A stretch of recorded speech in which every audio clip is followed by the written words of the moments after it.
Low. Slow. Low. Low. Slow. No. Low. Slow. No. Low. Slow. No. Low. Low. No. Low. Slow. No. Low. Slow. No. You better take it slow. I'm not here to preach. Because you're not a preacher. And I'm not here to teach because I am not a teacher. So what we there to do? Spread the message. Then we have a Messenger. Me not carrying a message. Oh, yeah. So far. Yeah, you move so fast. Slow down, you've got a lifetime to live. What's the worth of life on earth if you can't even give? Slow down.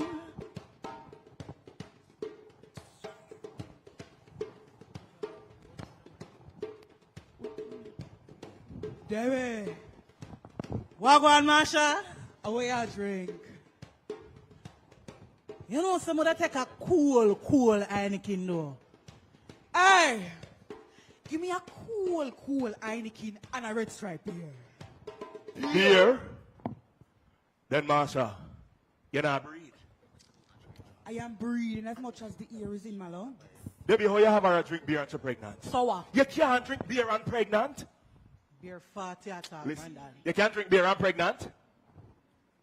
Me never pregnant yet. Listen to me. Are two kind of people me know can't drink. When you're underage and when you're pregnant. And you are the two of them. Them set up on me. No. Low. Slow. No. Low. Slow. No.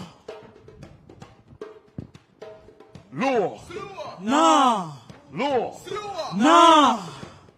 Hey, go on, Brandon. Hold him, Brandon. Hold him this. Hey, hold him now. Hold him now. Yeah. Not no fear. Him head lighty. That big man feel. Better you all a light beer. Remember, not all men were created equal. And not all alcoholic beverages were created equal. Some were created stronger. So, sir, you have to know how, How? when, When? and what you're taking on. What you're taking on. So what I say? Even me as a big man, I may drink my liquor. Me have to go low. Yeah. Slow your roll, man. Low. No.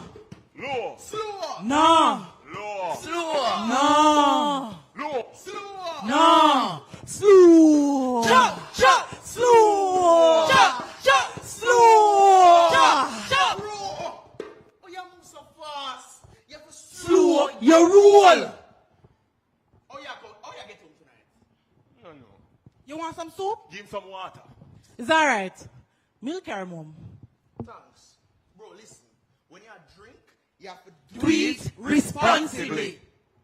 I'm here to encourage people to drink. Low, slow, no. Must be 18 years or older. Low, slow, no.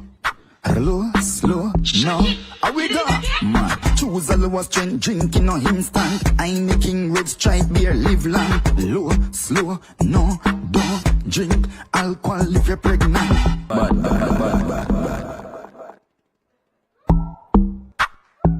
Bad. Bad.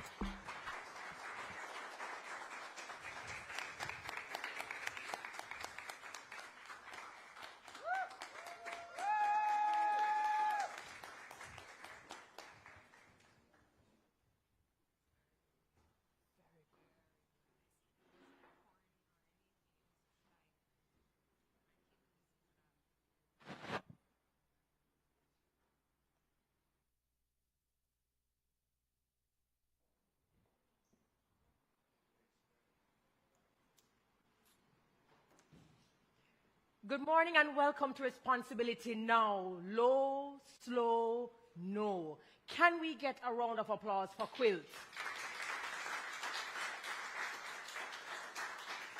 I kind of feel like we can do a better job than that based on what they just did.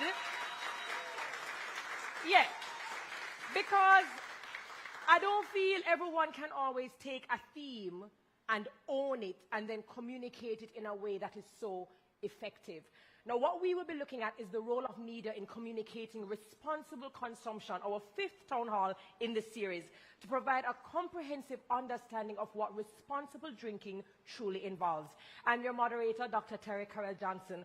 And let me start by thanking you all for making the time to join us for this very important conversation. Special welcome to our esteemed keynote speaker, the Senator Abka Fitzhenley, communication consultant and award-winning former media practitioner. Good to see you, sir. And our panelists, I think a lot of them I know. Claire Grant, Deputy Chief Executive Officer, Broadcast Service and Content, RJR Gleaner Communications Group. Let's hear it for her. And Tishan Lee, CEO and Chief Creative at Engine Room Brand House. Please make her welcome. Andrew Brown, Head of Marketing at CVM Television. Congratulations on the JCC Award recently. Where's Andrew? Congratulations. Carlisle Grant, Managing Director, Digital Danes. Good to have you, sir. And last but not least, the panelists who I'm going to get to know, Rick Darby, President of the Students' Union for the University of Technology, Jamaica. Please make him welcome. Now, allow me to also acknowledge our host, Managing Director, Daph Van Tilburg of Red Stripe, part of the Heineken Company, who is well-dressed, sharper than a razor in his red blazer. And Paris Leo Ayi, Vice President of the Private Sector Organization of Jamaica, our presenting partner. We're good to see you. So other specially invited guests and members of the media who are here with us, thank you for being here. We are coming to you live, as always, from the Spanish Town Road headquarters of the world's coolest beer company, Red Stripe. In case you never realized why I'm wearing a Red Stripe shirt. Special welcome to all our viewers online who have joined us via Red Stripe corporate social media pages, YouTube, Instagram, and Facebook. We're so happy to have you with us, and we're going to make sure the conversation is as interactive as possible. So please listen keenly and have your questions ready. We want to hear from you, so there will be time for questions and answers. Our goal today is to continue the fight against alcohol misuse by investigating the role of media and communications in promoting the message of moderation to ultimately influence behavior change. For those of you who have not been a part of the town hall, we saw us talk about alcohol consumption as it related to mental health and illnesses. We spoke about alcohol consumption and the role of party promoters and bar owners.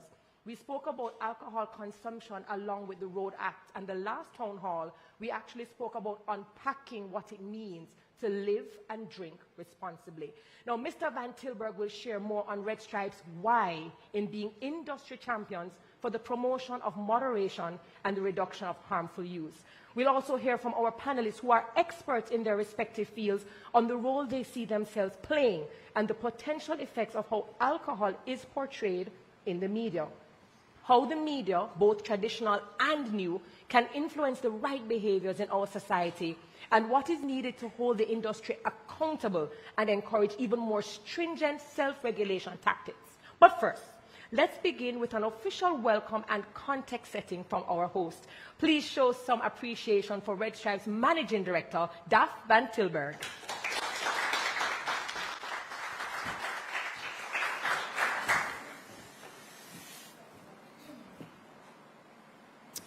Thank you, Terry Carell, and good morning to all of you. First, allow me to acknowledge the people in the room, our guest speaker, the Senator, the Honorable Abka Fitzhenley, Dr. Paris Leo Ai, Vice President of the Private Sector Organization of Jamaica, members of the panel, specially invited guests, member of the media, and my dear Red Stripe team. Good morning to all of you. Good morning. I'm happy to welcome you to Red Stripe and to our 5th Responsibility Now Town Hall. Our platform is used to discuss issues and opportunities to positively influence the advancement of responsible consumption in Jamaica. Our focus today is on the role of media communications, both traditional and new media, in advocating for moderation and responsible alcohol consumption. In January this year, Heineken Global launched a new company mantra to encourage the world to drink responsibly. And by now we know it. It's named Low, Slow, No. And the campaign is part of our Brewing a Better World 2030 ambition to make moderation cool and address the harmful use of alcohol. So first of all, think low. For moderate drinkers, strength matters. People should always have a choice to drink low or no alcohol beer. Think slow. There's no place for binge drinking, period. We don't want that. And think no, alcohol is for adults of legal drinking age only. If you're underage, it's a no. When you drive, never drink. Don't drink while pregnant. So think no. So this campaign is really about a testimony of the importance we give to mindful drinking choices. We are Red Stripe, a long-standing company in Jamaica, and we recognize our role as an iconic Jamaican brand. We are the official beer of Jamaica and major contributors to the socio-economic development of the country. And we're not just about selling beer. We have built a reputation for being a responsible corporate citizen through many initiatives that cement our commitment to Jamaica and to all Jamaicans. We are proud of marketing our high-quality beers and spirits in Jamaica, but we know that it comes with a responsibility and how we sell and communicate the use of our products to our consumers. And we take that responsibility very seriously. At the same time, we believe that promoting responsible consumption isn't something we can do effectively alone. It must be a collective effort. It needs a whole-of-society approach to tackle the issue of making meaningful change to inspire a better Jamaica. We must look at all the key players within our society and address how they all can contribute to advancing the moderation agenda. The media is one very important stakeholder in this matrix of thought leaders and advocates who play a pivotal role in shaping the societal roles in our society. They have an explicit and implicit capacity to advocate and frame issues of national importance, and therefore today we have brought together a diverse panel of experts to analyze the topic of responsible consumption and bringing strategic and practical solutions to the table. Today's Town Hall is yet another initiative to promote responsibility, and this is the right time as we are soon coming into the high consumption period of the summer season. Responsibility now is not just a town hall, it's a call to action to spread the message of moderation and get everyone to see that we all have a role to play. I want to use this opportunity to thank all our stakeholders present for their consistent endorsement of our programs and remaining great partner of our town halls.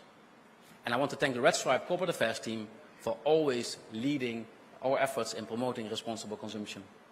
We're looking forward to your participation in this town hall, for which we explore concepts of responsible consumption and encourage you to make informed decisions regarding alcohol consumption. And with that, I would like to thank you for being here, and I wish you a very meaningful town hall. Thank you very much.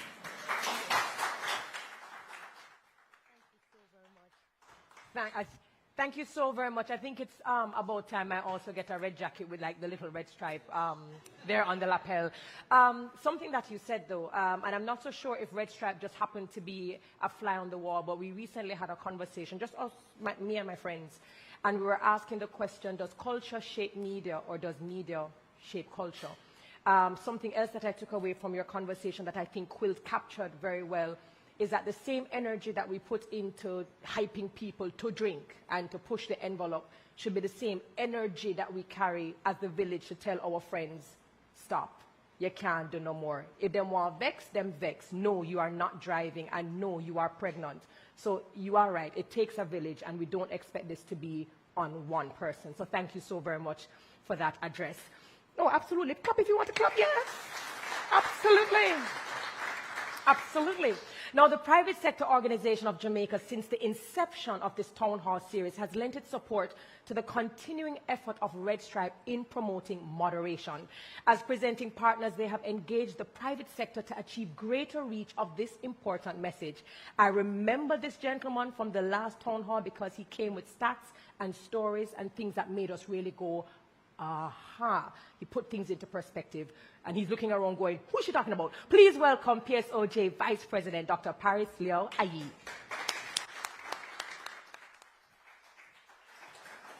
Thank you very much, Dr. Red Stripe. You know, this is my fourth time at Red Stripe, and always looking to be part of your exciting events and activities. You know, this is not just the world's coolest beer company, it's the world's coolest company, full stop.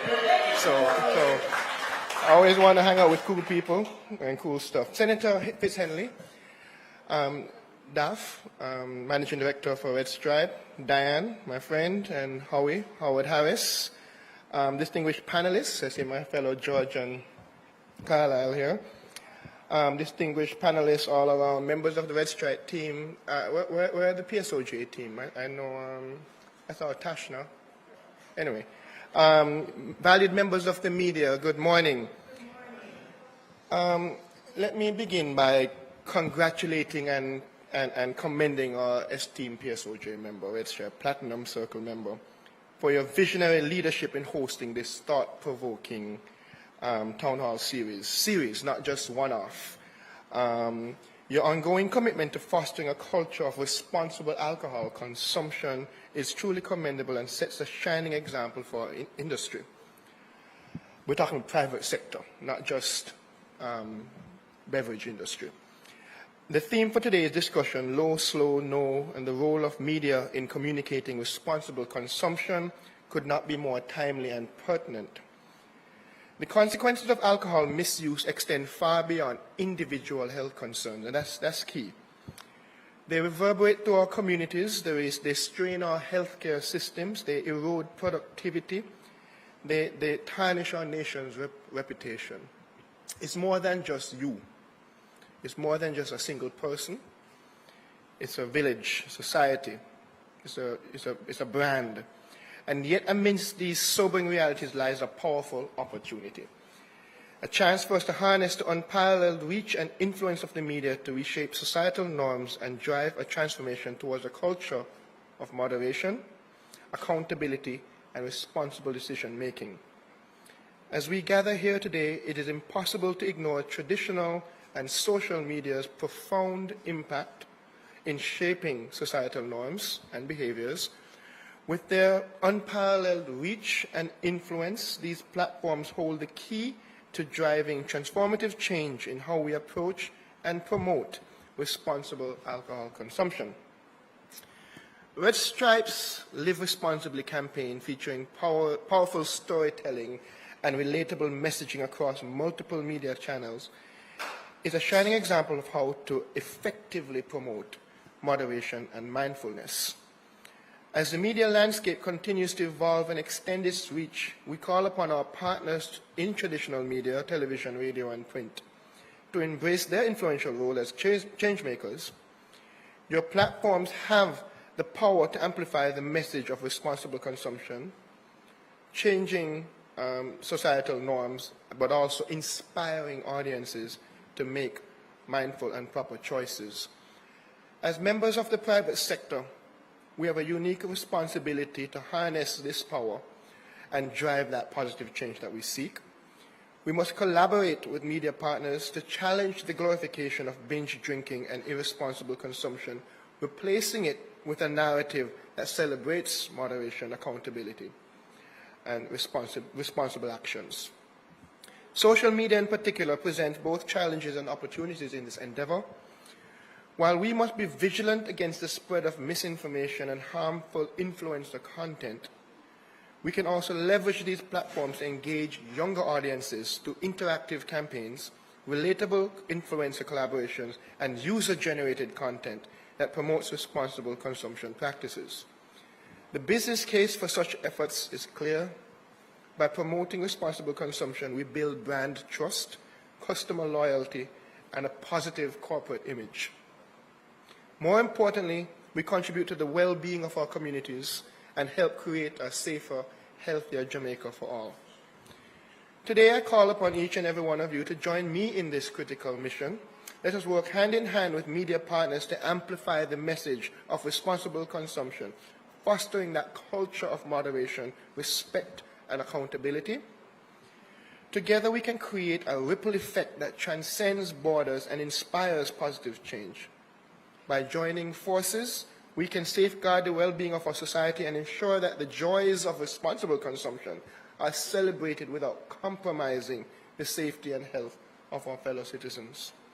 Let us seize this moment and reaffirm our commitment to being catalysts of change, championing responsible consumption practices for a safer, healthier, and more responsible Jamaica, a nation where every sip is savored, every moment cherished, and every life valued. Thank you very much. Thank you so very much. That last sentence is a tagline, like right there. Thank you for reminding us that it's not just the individual, but that the effects, of alcohol misuse goes into communities. It affects health, it affects economies. And I do agree with him in terms of the role traditional media and new media play. They hold that key where they can actually shape cultural and societal norms that can be absolutely new to us, and they also have the ability and the reach to call out those cultural and societal behaviors that are harmful to all of us. And so I'm so happy to have some of the best people in the house when it comes to media. So ladies and gentlemen, the continued partnership between the PSOJ and Red Stripe really speaks to the importance of this movement. As was said by Paris, it's not just a one-off, but this is something that we hope will continue until everyone feels and understands the message. It is a testament to the collective responsibility that is needed in Jamaica to reduce alcohol misuse. Now, Red Stripe, part of the Heineken company, is acutely aware that the misuse of alcohol can lead to harm. So while alcohol can form part of a balanced lifestyle, it is important to inform and educate people the responsible ways to consume the product. At Red Stripe, responsible consumption is not just seen as a business target, but a national imperative that requires a collective effort of various stakeholders to drive home its importance. One such stakeholder among the many is the government, and with that, I welcome our keynote speaker, Senator Abka Fitzhenley, communication consultant and award-winning former media practitioner. Please make him welcome.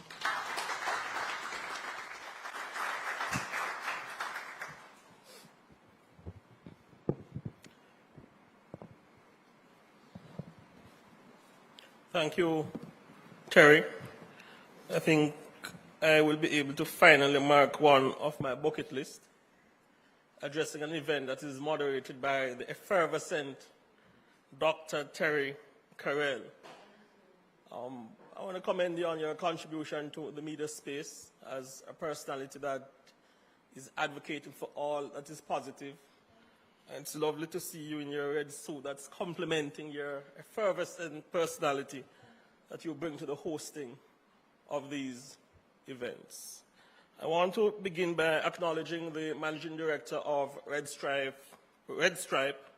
Daf Van Tilburg. I want to acknowledge as well the Senior Executive of the Private Sector Organization of Jamaica, Paris Lee Ayu.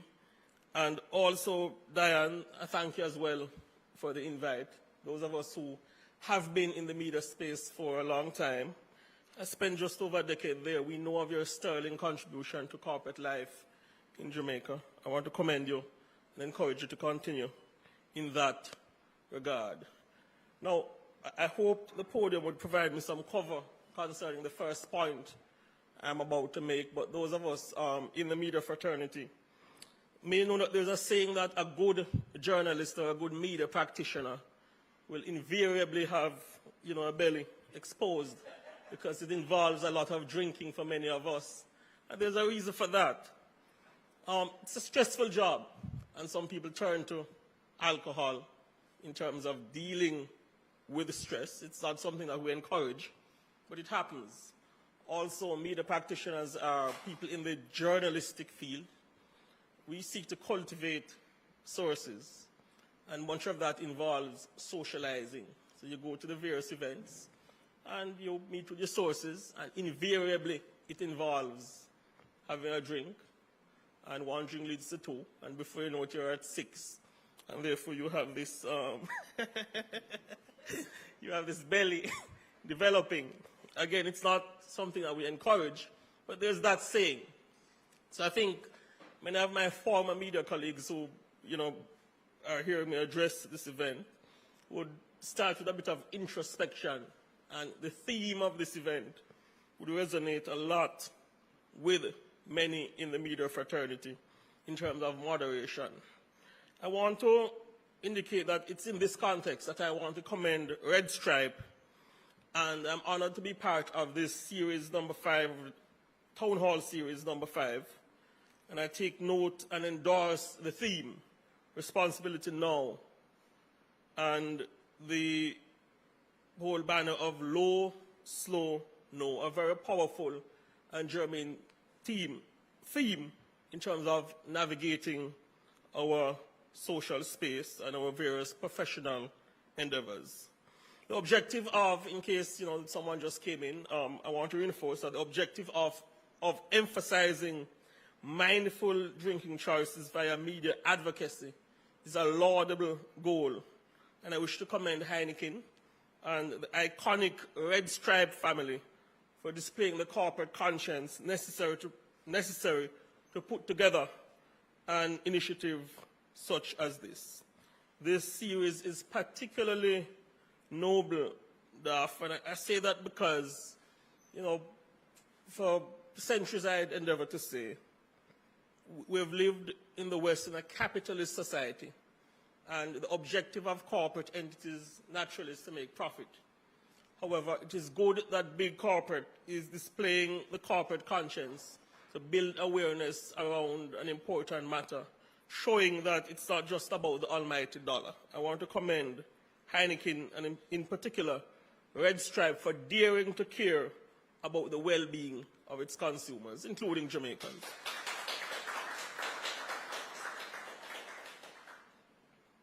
So, as Red Stripe's managing director articulated not too long ago, Low highlights the need for moderate drinkers to be aware of how strong the content is. Slow stresses that binge drinking is not to be encouraged, that there is no place for it. And No urges people to drink slowly and in moderation. No reinforces that alcohol is only for adults. It prohibits underage drinking and driving, and consuming while pregnant. Before I came here, I had a conversation with the Portfolio Minister, Dr. Christopher Tufton, because I wanted to inform myself of where the administration is at concerning the alcohol policy. And I was told that it's a work in progress. A document is being prepared, but it is subject to extensive and wide-ranging consultation involving companies such as Red Stripe and other stakeholders. So there's a process underway. The work is taking place. However, it is subject to extensive consultation because this administration believes in wide stakeholder engagement before we come to a position. Because naturally, when we pass laws or draft policy which might influence laws, our objective is to ensure that it enumerates the benefit of all of society, including our corporate stakeholders. And of course, that process might involve a green paper, then a white paper, and a law. But importantly, and I reiterate it, not without extensive consultation. So I expect that that process will continue. Now, audience might be aware of extensive publications concerning the impact of alcohol consumption on society. And I'm aware that indiscipline on the nation's streets is a problem in Jamaican society. But I was doing some checks, and I was particularly, I wasn't surprised, but I took note of the fact that the majority of road crashes in Jamaica is not really due to alcohol consumption, as some people might want others to believe, but it's due to other factors driven by indiscipline on the nation's streets. So often I know that alcohol consumption is used as a scapegoat to excuse indiscipline on the nation's streets. However, the fact of the matter is that sometimes there are incidents on the streets, accidents, crashes, that are influenced by less than moderate consumption of alcohol. I think the media has an important part to play in sensitizing the public to the theme being promoted by an iconic company such as Red Stripe: low, slow, no. And with that increased sensitization, which I hope will come, I believe we will see a reduction as well in terms of indiscipline influenced by less than moderate consumption of alcohol. I think the media has been playing a part, but I'm of the view that a greater role can be played by our media practitioners in spreading the message that, look, alcohol will forever be part of society. Yes? And it is very necessary to the operation of many industries in Jamaica, for example, the entertainment industry. But I think the message is, like all good things in life, moderation is key. In terms of what the administration is doing, I believe under the new Road Traffic Act, people who have more than 35 micrograms of alcohol in 100 milliliters of breath and a blood alcohol concentration of 80 milligrams of alcohol in 100 milliliters of blood will be judged to be over the legally allowed limit. Our Prime Minister not too long ago addressed the meeting of the National Road Safety Council, and he indicated that it's under consideration, that the administration is considering reducing that limit. So, though, as I indicated, that the majority of accidents on the nation's streets is not really caused, the data suggests that they are not caused by alcohol consumption. Yes, there is some which is prompted by such, and our Prime Minister and the leader of the executive arm of the Jamaican state has indicated publicly that it is under consideration having another look at the prescribed legally allowed limit. So that's a glimpse of where the administration is at concerning this matter. I wish to say the administration is not anti-alcohol. We're pro-choice, supportive of moderation, supportive of our corporate stakeholders, the entertainment industry. But most importantly, and this is where I'm going in terms of the part the media can play, we are strong on the fact that people must be made aware of the consequence of their choices. And in that context, I want to commend Red Stripe again for putting together a well-thought-out and important series such as this.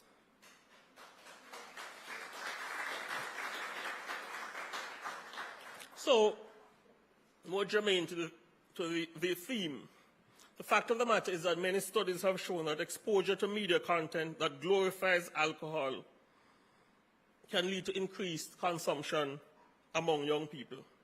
The media's portrayal of alcohol use can also desensitize viewers to the negative content or negative consequences of an excess amount of alcohol intake. And this comes back to my point about awareness.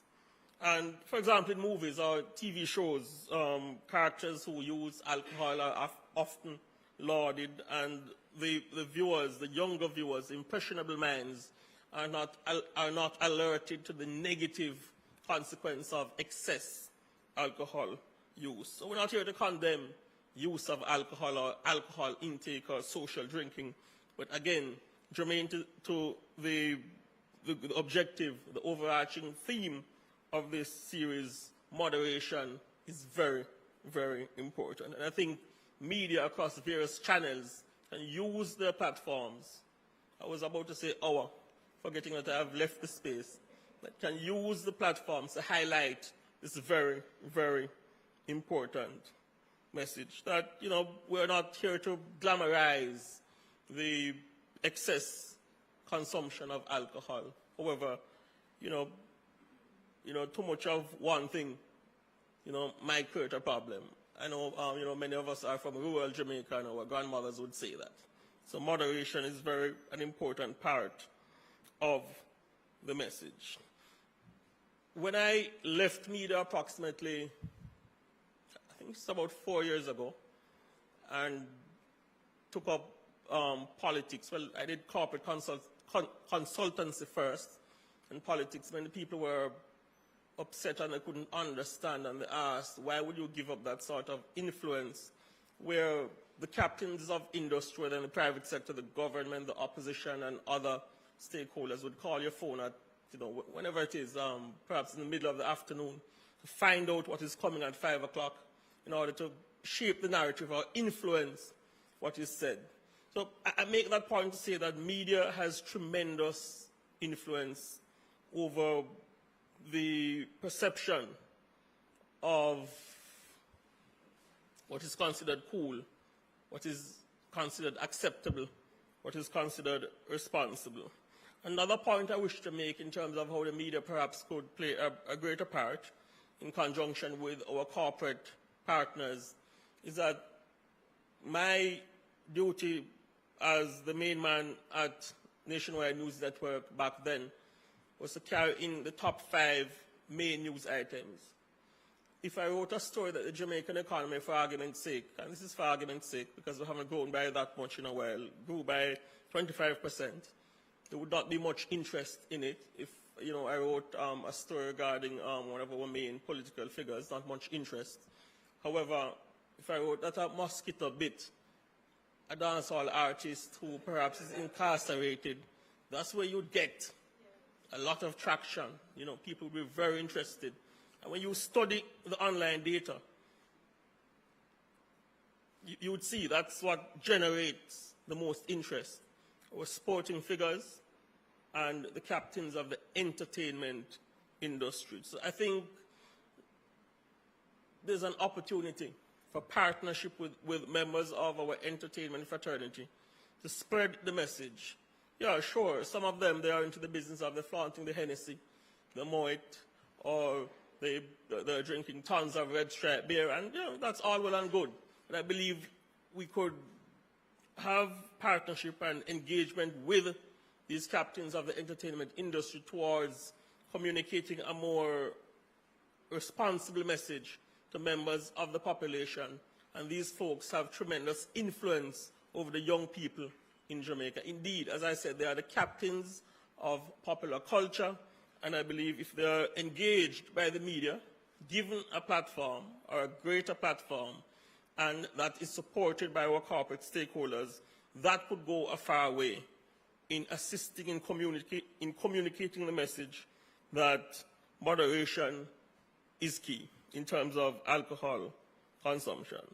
Indeed, there's concern that the way various personalities are portrayed in the social media space, that it contributes to the normalization of alcohol use. I believe we live in the generation where social media is king. And again, the effort to bring greater moderation to the use of alcohol intake would have to involve social media engagement. And even in traditional media now, there is, I think it's an actuality that social media, to a greater degree, is driving content on traditional media. It's almost like a primary source where, the journalists would look to social media to generate content.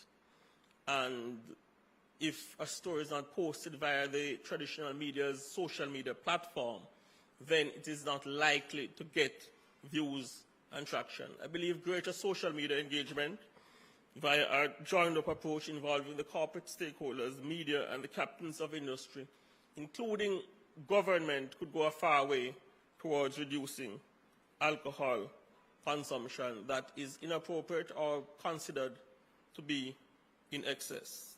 So I'd encourage the local media to continue its partnership with the private sector to inform and build awareness that we're not anti-alcohol.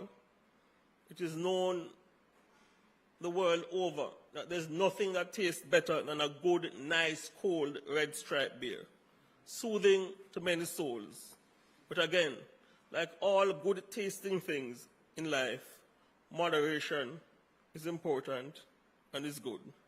Awareness and moderation are two key words today, and I believe there's space as well for the media to engage and stakeholders, including the corporate companies, to engage via civic groups, youth organizations, and parent associations to get the message out concerning responsible consumption of alcohol. As I close, I want to highlight again how good an initiative it is that Red Stripe has moved to not just care about profit, and you've been doing it for a while, but sensitizing our population about the importance of taking care of themselves during the process of imbibing and having some fun. I want to close as well by reiterating my commendation to Red Stripe for its Responsible Now Town Hall series dubbed Low, Slow, No. It is fantastic that one of our preeminent corporate giants, the iconic Red Stripe group of companies, is not merely giving lip service to messages of awareness and moderation in consumption, but is willing to display conviction, indeed, by putting tremendous effort into organizing an event as well put together as this. Thank you for the invitation. Thanks for the opportunity. Yep.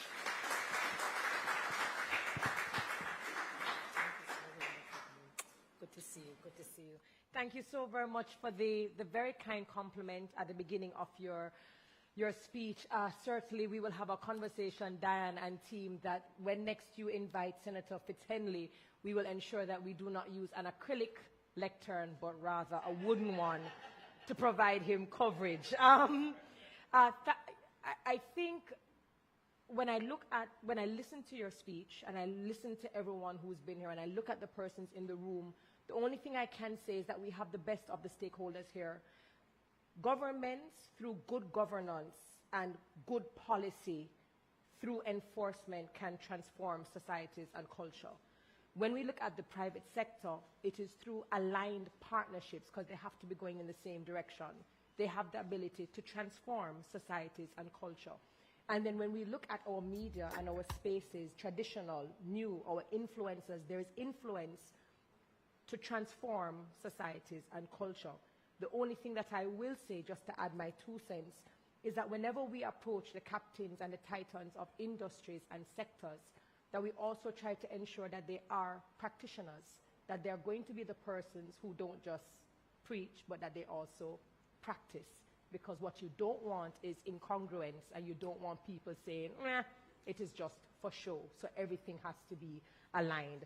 Thank you so very much, Senator Fitzhenley, for giving us not just the balance as a former media practitioner, but also someone who is in governance and policy making. Thank you so very much. Another round of applause for our keynote. So that being said, we've spoken about the role and the importance and the influence and the reach of our media, but now we want to get into the conversation. So we're going to move right into our panel discussion. But first, a quick reminder from the Drink and Live Responsibly campaign.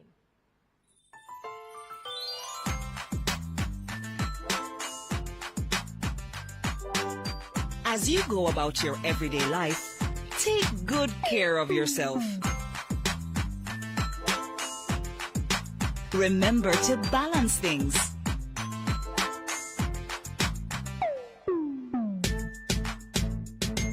Celebrate with your favorite beverages. And enjoy a healthy, balanced meal as well.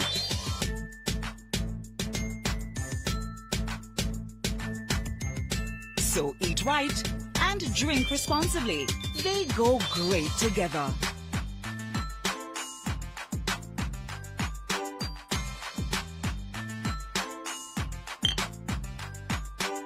Cheers to the best in life.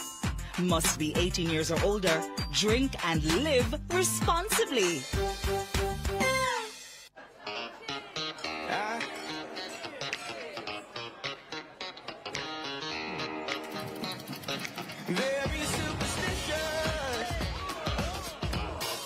Writings on the wall. When you believe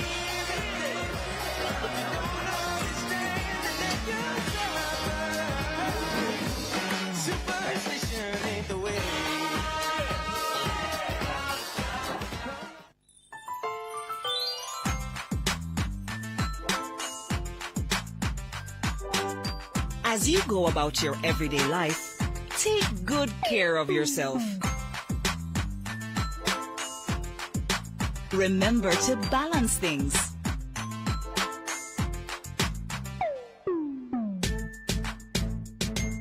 Celebrate with your favorite beverages. And enjoy a healthy, balanced meal as well.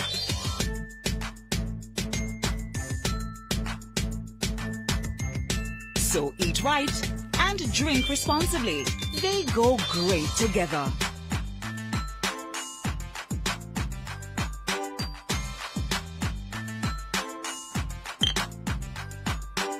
Cheers to the best in life. Must be 18 years or older. Drink and live responsibly.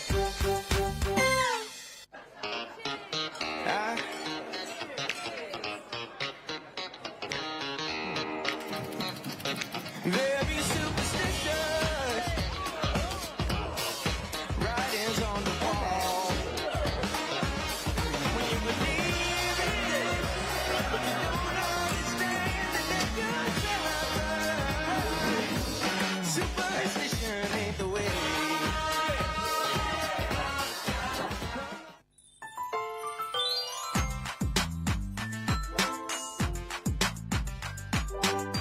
As you go about your everyday life, take good care of yourself. Remember to balance things.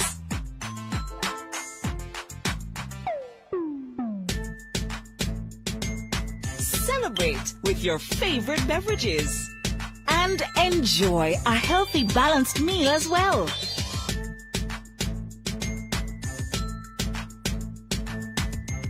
So eat right and drink responsibly.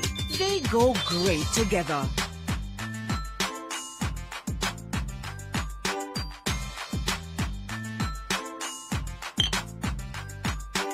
Cheers to the best in life. Must be 18 years or older. Drink and live responsibly.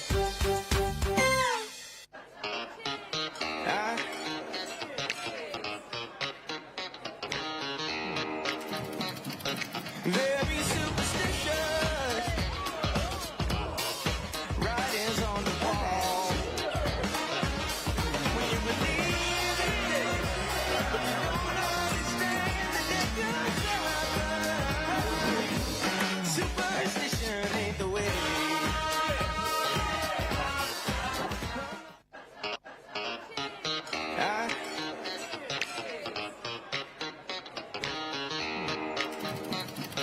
Very superstitious. Writings on the wall. When you believe in it, but you don't understand that you're superstition ain't the way.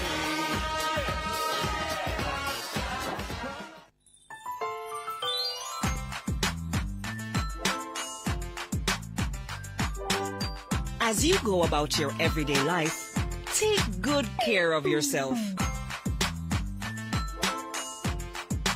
Remember to balance things.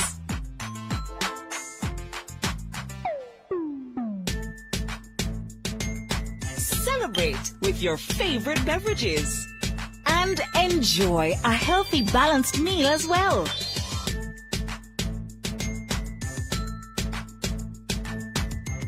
So eat right and drink responsibly. They go great together.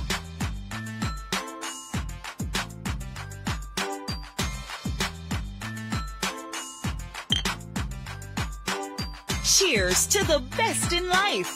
Must be 18 years or older. Drink and live responsibly. Thank you so very much for sticking and staying with us. Our panelists are ready. We are getting ready to start this amazing conversation that I know we're going to have. But before we do, I'd like to invite Dacre Mitchell, Communications Manager at Red Stripe, to offer a vote of thanks to our guest speaker. Thank you very much, Terry, and good morning again to everybody.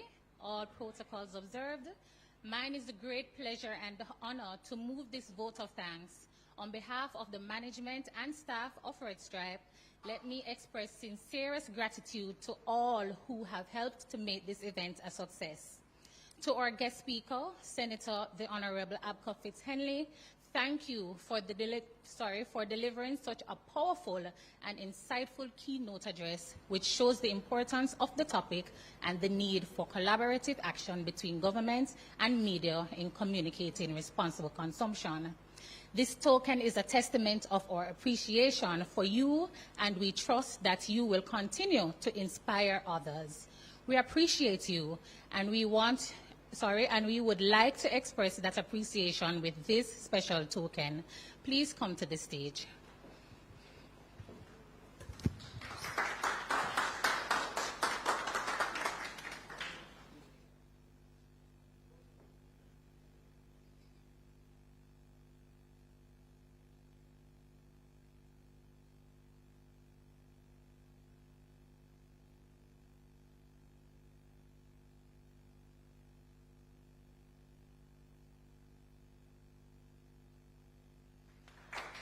Thank you.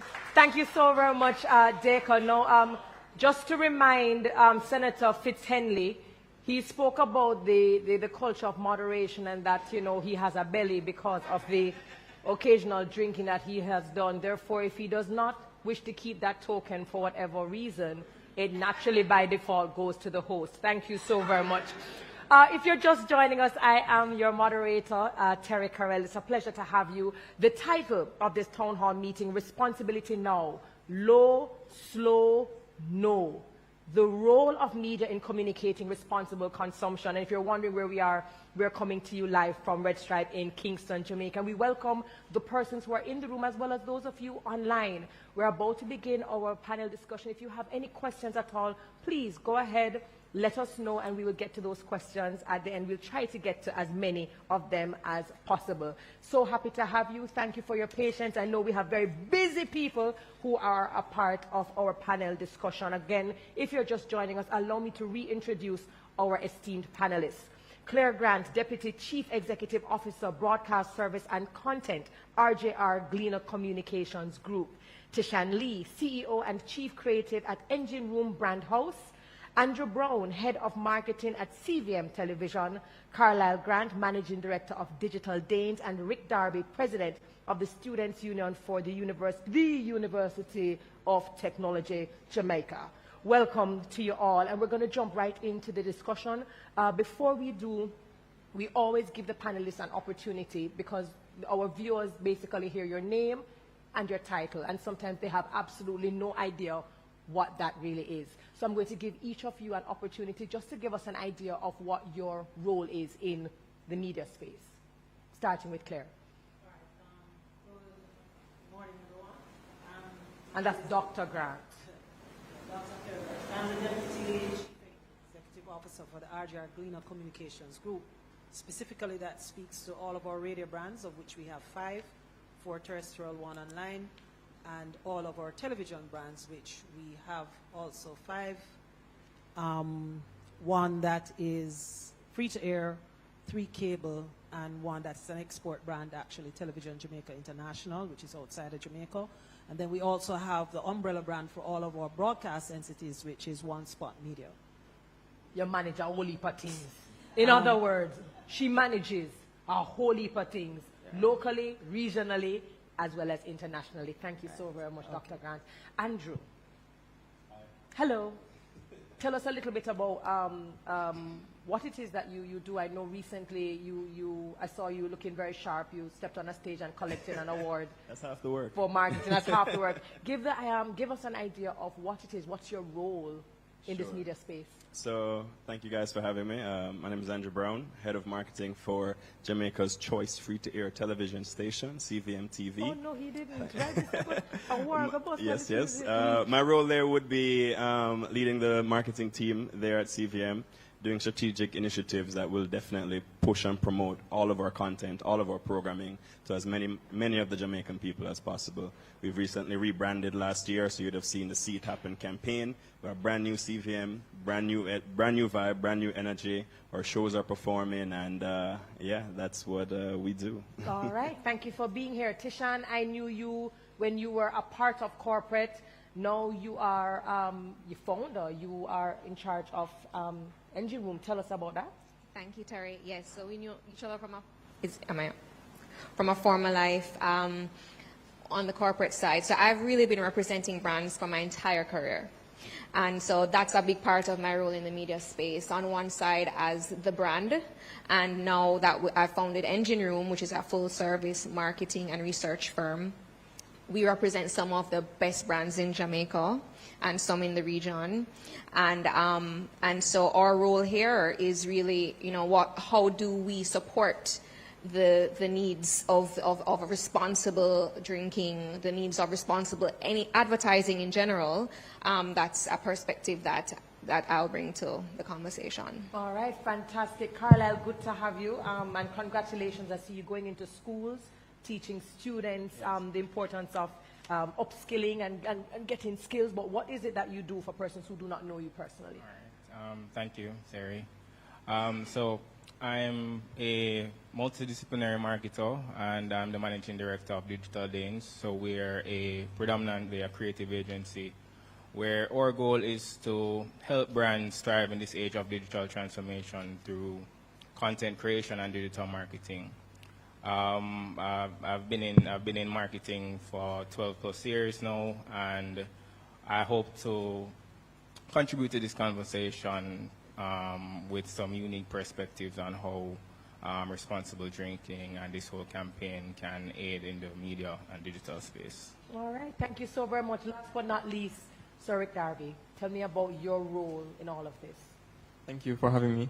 So my name is Rick Darby. I'm the president of the UTEC Students Union.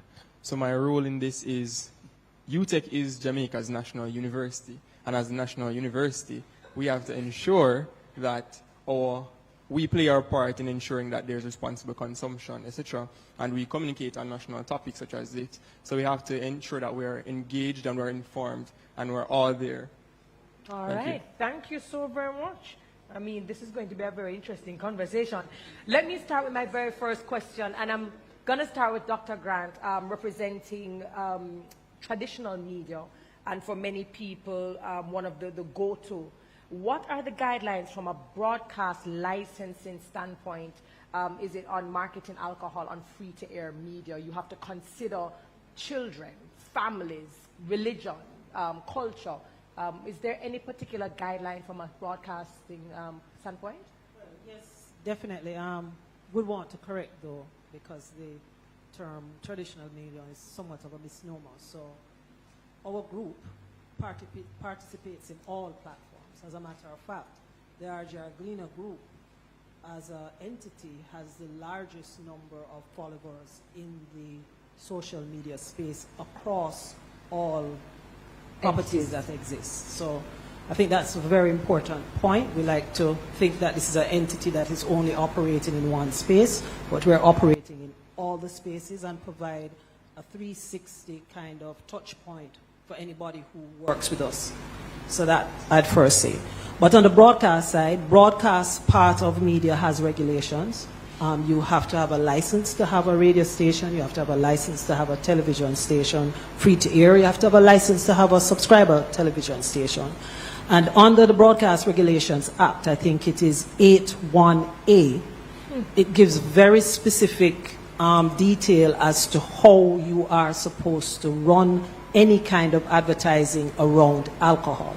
You cannot show the consumption of it. So you will notice, well, people probably don't actually notice, that in an ad, you might see the drink poured into the glass, but you don't see the action of pouring in the glass, sticking it up and drinking it. That is not allowed. And this is an act that is there for decades, where at that time, much as what we're doing now, the understanding was, as broadcast entities, how do we responsibly deal with the society's inclination to want to do what they see on television. And as a result of that, you're not allowed to show somebody consuming alcohol. That regulation actually applies to the advertising specifically, but in our group, Television Jamaica, if we're doing Smile or any live program, we adhere to that as well. So if you see something on Smile, especially like when you go around to Christmas and they're doing stuff with alcohol, you will not see any of the hosts actually drink the beverage. And that is something that in regulation implies a certain amount of responsibility for how we allow the alcohol company to communicate people purchasing their product. Mm-hmm. And it's interesting because when you started to explain and you said, well, chances are if you realize a lot of the times, even as viewers, we do not know what we are in the presence of. And it is nice to know that there are considerations happening behind the scene that basically protects us even when we are not aware of it. Let me ask you, Andrew, how do you manage, considering marketing and alluding to even what Dr. Grant just said in terms of media having many touch points, especially because viewers consume content in different manners. How do you manage content around responsible drinking during live coverage of events where alcohol is being consumed? And I know you're marketing, but maybe you may have some idea in terms of how that happens. Absolutely. So when it comes to the showcasing of the entertainment industry, everybody knows the entertainment industry makes a big push to show that the excitement comes from the consumption of alcohol. Obviously, we know as adults that the moderation is really what's important, and that's the message that needs to be not just pushed, but showcased in how we create original content, in how we promote events themselves, etc. So I think it's a great initiative that we've already started to do where our content shows the drinking responsibly sign, and we know that when we partner with such esteemed companies like Red Stripe, that they ensure that we adhere to making sure that drinking responsibly is a big message that we push out when we do more event coverage. Now, granted, it's touch and go, right? Because as Senator would have mentioned, when we show behavior online that is very exciting and it may be portrayed as a result of alcohol, that content tends to perform better. And we have to know that, hey, even though we know that that content will perform better, we can't highlight that, we can't glorify that, we can't showcase that in a way that says we encourage it. So being mindful of that, our team has always been mindful of ensuring that alcohol consumption at events and during our event coverage is not glorified and is limited to a smile, holding up the glass, a toast, but not necessarily aggressive consumption. All right, I appreciate that. And I mean, we will always be open to our own interpretation, yes? Yeah.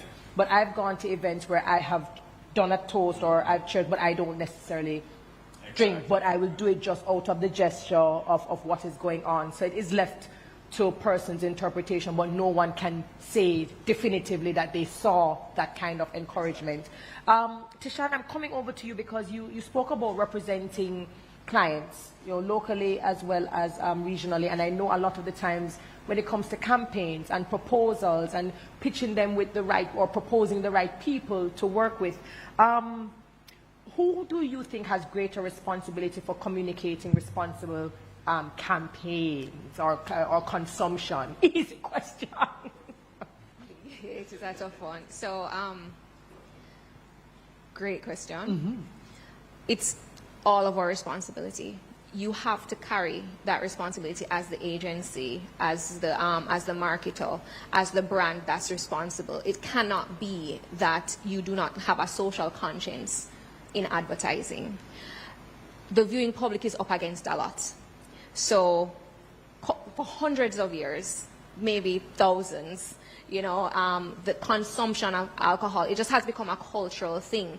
You don't even think about it. I would dare say that many of us as children would have put apple juice or grape juice in a champagne flute or a wine glass and pretended, because it's so cool, because grown-ups are doing it. It's aspirational. If you get a promotion, congrats, Terry, let me buy you a drink. You toast at a wedding, you clink the glass to indicate that you want them to kiss. There's so much positive association with alcohol, and there's nothing wrong with that. But then the moderation comes into play. And knowing that as much as you create this content to make it responsible, it is almost impossible, if not impossible, to keep it away from some of the people who should not be consuming that content. We have to look at how responsibly we are portraying that. So should it just be that 0.5 seconds sped up adults 18 and over at the end of a radio commercial? Is that enough? does it feel like we just feel obligated to say this, or does it feel like we mean it when we treat it that way? When it's the smallest line item on an ad or just in the caption, is that saying as a brand that this is very important to me, or is it saying that I'm checking a box? I think we have to get a little bit more introspective. There's a lot of fantastic work that's happening. Example, we are here. This is not typical. I'm really proud to be associated with a brand that would host us in this way and have this important conversation. So I think the dialogue is more around now, okay, so we've been doing great and we've started this. Is there more? Are we doing enough? Thank you for that. Carlisle, as a digital marketing agency, primarily, like that is it, how can agencies, and you can even tell me, how do you influence trends around responsible behavior? Or have you seen any examples where you can say, well, this is something that we have seen? Well, I think it starts from even in the agency, in the company. You hearing me now? Ah, yes. Yeah, I think it starts from even in-house, from a team perspective, you know, even with team members, you'll have, you know, get-togethers, drink-ups, things like that. But I can speak for my agency. We promote a lot of responsible drinking. We keep people accountable in the team when we realize that, hey, you're having a bit too much here. You want to kind of slow down. Take your time. You know, we're all here to have fun. And I think that's a thing that other entities should employ as well. I actually like what you just said, in the sense that it's not just about proposing or pitching or aligning with particular companies, but ensuring that it becomes a culture and a lifestyle. So you start from home, which I think is actually a very beautiful point. Rick, you are representing, for the most part, young adults. Yeah, I hear about the parties that you guys have. There are ambassadors for different things. There are promoters that take place. In fact, it's a great ground where a lot of entities feed off of. I mean, you guys are the young adults. In your opinion, based on social media, based on how social media is used, and even influencers that are used for certain campaigns, what do you think brands need to consider more when it comes to marketing to your age group, your peers, your colleagues at UTech and other universities? I think what they need to consider more is having us relate more to the content. So for example, we know that Get Ready With Me is a real trend that's going on. So in terms of getting ready, so we promote things like eating before you go to the party, before you start drinking, drinking water in between while you're drinking, so we have responsible consumption.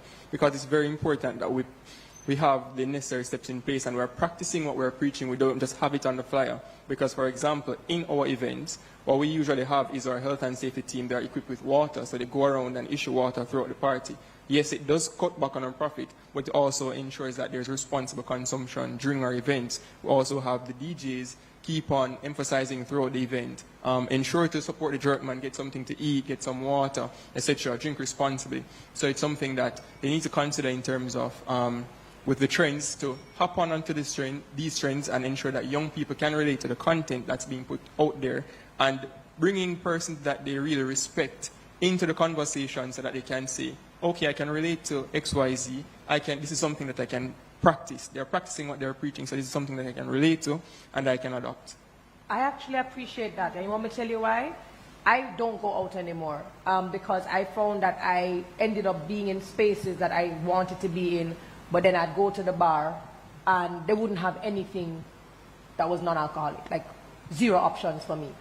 And I just realized that and it may persist even now, I don't even know, but it's just good to know that there are options, and not just options, but people who are intentionally and actively ensuring.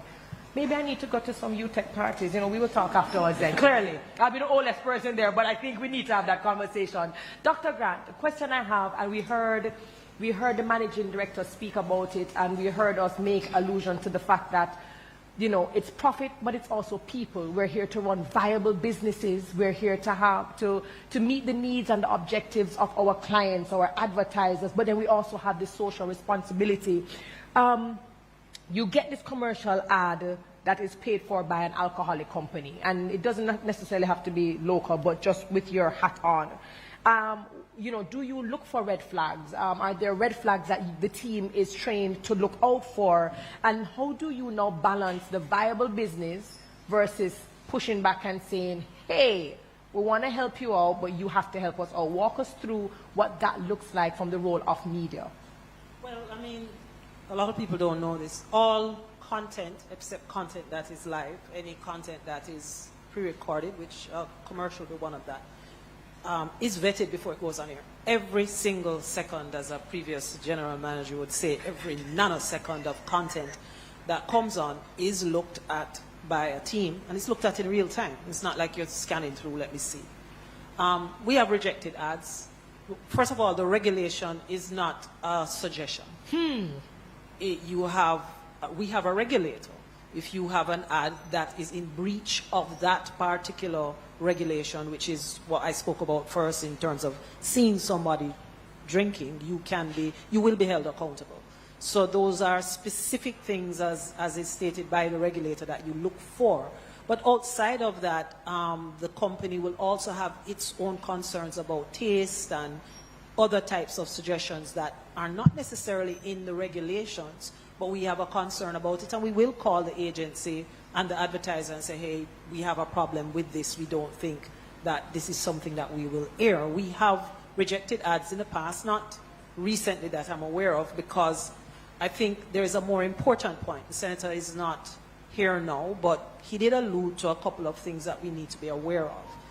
There is review of the regulation as it relates to alcoholic beverage advertising, and there's another section in terms of fast food. So this has been a big topic now for nearly well over 10 years. There is concern as to whether or not there needs to be more stringent types of rules around what can happen with alcoholic beverage advertising. Therefore, my position has always been that the industry, and by industry here, media is not the media house, but all the partners that make the media house work, which includes the advertisers. Self-regulation is the best regulation. You do not want a situation where someone is coming in and saying, well, you can't advertise at a particular time, which is where part of the conversation wants to go, because of how dangerous that is going to be to the advertiser, who now doesn't have the ability to get in front of so many people. And that's going to affect sales. We know that. And then obviously it is damaging for the media house as well, because part of how we get big ticket events, Red Stripe, happy to be on board with the Olympics this year. Thanks again. But it would mean that if you had a regulation that said you can't advertise in particular times, they probably would not be able to come on board, or if you come on board, they can't message, which really don't make any sense. So self-regulation is something that we must work together as the industry. If we see something in a commercial that we think is going to be problematic, we do call and say, hey, this probably might not be something that you'd want to do. I would say in the main, for the major alcoholic brands in Jamaica, you tend not to have that now. You tend to have probably more concern about things that has sexual innuendo. And even so, I would say I've noted that corporate Red Stripe in particular, tends not to go down that road. It's a lot more clean cut in terms of the engagement and kind of like a happy feel. But yes, to your question, if we see a commercial that is problematic, either in terms of regulation or our policy standards internally, we reject it. And we will say specifically what the issue is, and generally we kind of get to a point where you create something that can be aired. Thank you for that. We've seen where a lot more brands are partnering online, social media, collaboration, if we're looking at Instagram, which means a lot. It means that this person has become an extension of the brands. We also heard Senator Fitzhenley speak about using people who are captains and titans of certain industries because they're more relatable, maybe their lifestyle is more appealing.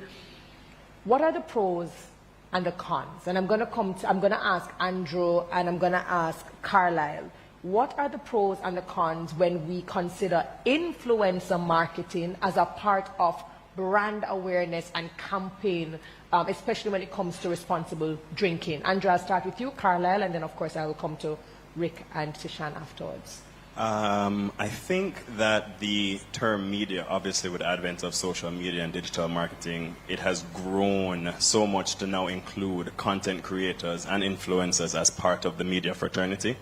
I think what happens is there's a struggle because you have content creators and influencers that have built their brands based off of doing what they like to do, doing things that matter to them, that they are passionate about. And sometimes that's not always it's not always a responsible theme, right?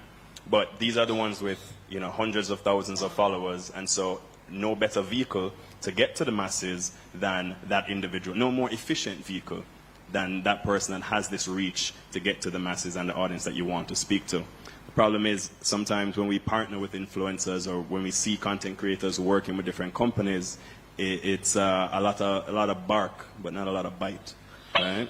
So what we see happening is, they'll partner with you for some campaign, and it's a nice theme around being responsible in whatever regard. And then once that campaign is over, it's back to what got them in the forefront in the first place. So I think corporate actually has a responsibility to ensure that they're partnering with persons that are actually aligned with their values and their themes. As I think the message falls on deaf ears a little bit when we see the influencers and the content creators go back to doing content and creating content that's not aligned with the responsibility. It is contradictory. So then, Carlisle, what do we say then? Because we know that sometimes the ones that might be aligned may not get you the millions of views and the viral clips and the viral videos. So then, what does that look like? What do you consider when it comes to the pros and cons of partnering with the right people to spread the right message?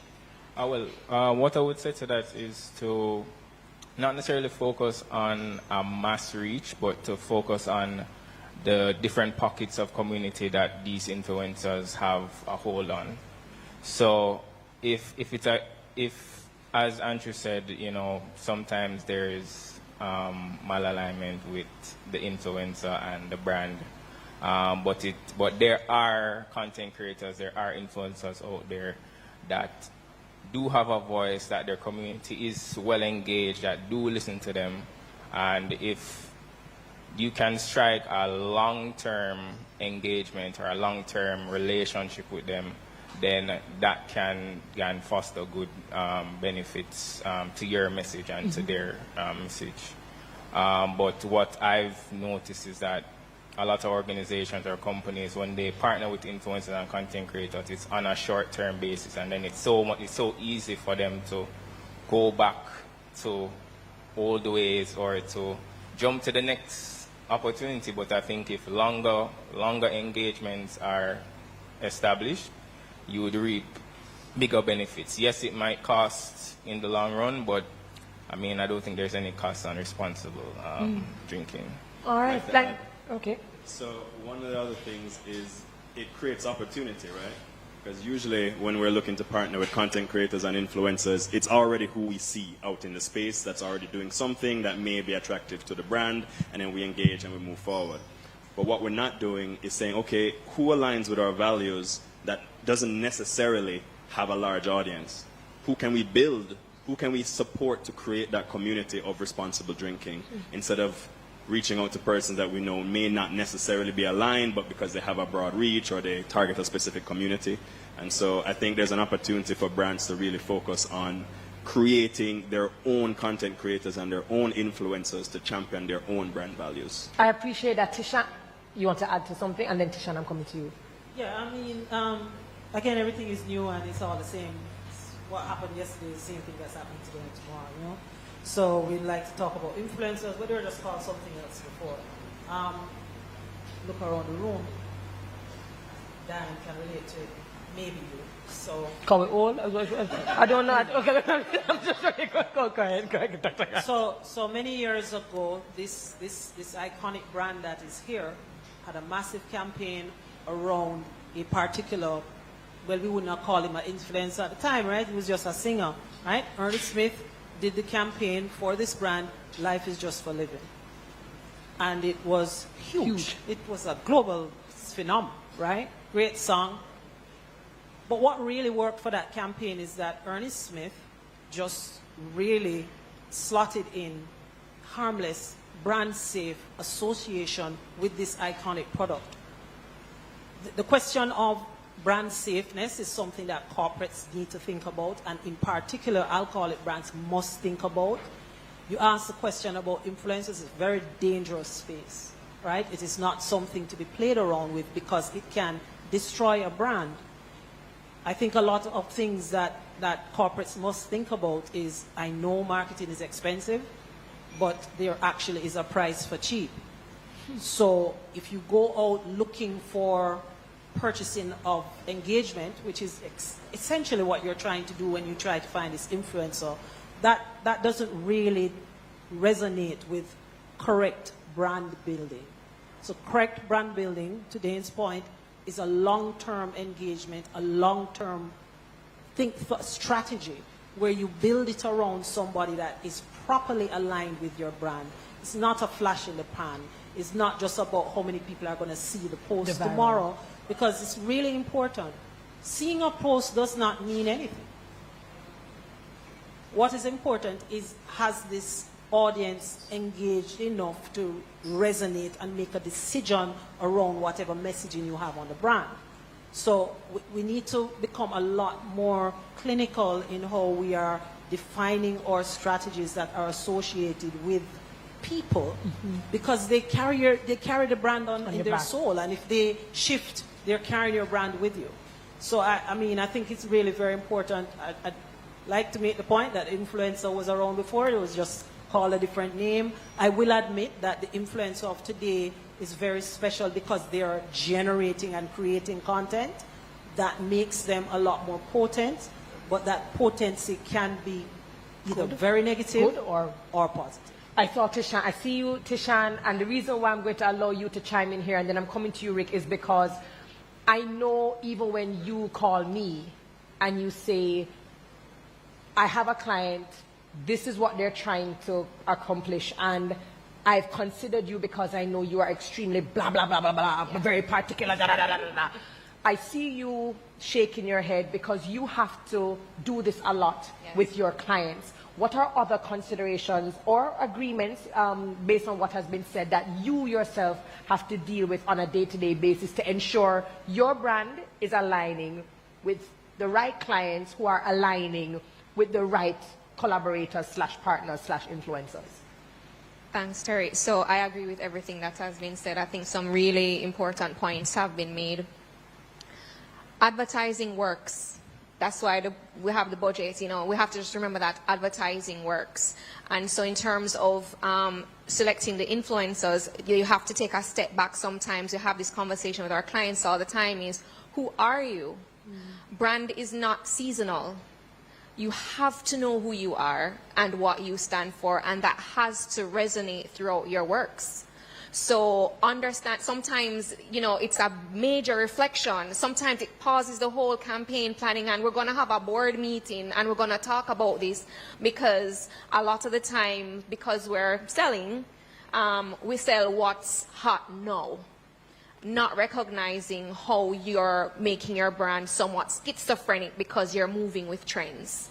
So that for us is always a litmus test, a beacon, a North Star to say, okay, so who are we? Because that can eliminate going with one influencer over another immediately, you know. And I really love the point that Andrew and Carlisle made about growing with influencers, building your own tribe of influencers. There's so much positive ripple effect from looking at somebody who has the bones and the affinity that reflect yours as a brand, and then putting in the work and investing in them, and that positive message that it sends to others to say, you know, everybody is somebody and we can grow together. Brands don't only have to look at those that have the larger followings, because if you do the right analytics, sometimes you recognize that they are not as influential as they seem. Some of the really small, the micro influencers, if you look at their engagement, when they say something, people go to the store, versus somebody with 300,000, after they say something, you don't see 300,000 units sold. They're not reaching everybody. So understanding the algorithm is a big part of it as well, in terms of an agency or a role with the clients, understanding that even when we post this influencer or they post, not every one of their followers see it. It's lucky if it's 10%. Correct. So it's us making sure that we're understanding the space, making sure that we're understanding our clients and their brands. As you said, aligning with clients that are aligned with us so it's an authentic partnership, and just moving together towards positive brand work. Lovely. Rick, I want to ask you, do you think that persons underestimate your age group? In the sense that we're talking about alcohol, moderation, being responsible in consumption. And in many people's eyes, there's this idea or there's this view that, university students are just all, is it that, and I want you to kind of give us an idea in terms of the students who you see, who you represent, even when it comes to alcohol consumption, because I think not a lot of persons realize that there are many sides to university students. And are we targeting and are we reaching out and are we touching points with all the kinds of students that we need to? That's a very good question, actually. And I do think, yes, we do underestimate them because we just think that university is a space. We hear about all this excitement and whatever, but a lot of learning and cultivating happens throughout our university life. We're exposed to different things, so it shapes our personality and who we become after we leave university. So I think much emphasis should be placed on it. And there are a lot of university students who have great ideas and they come up with some great things. They're even thinking about things that we never thought about. Recently when Jada, the 14-year-old, came to UTech, we had to start rethinking our entertainment because we were saying, okay, there's a 14-year-old on campus, so how do we regularize the entries to parties, etc.? So we had to start thinking outside of the box.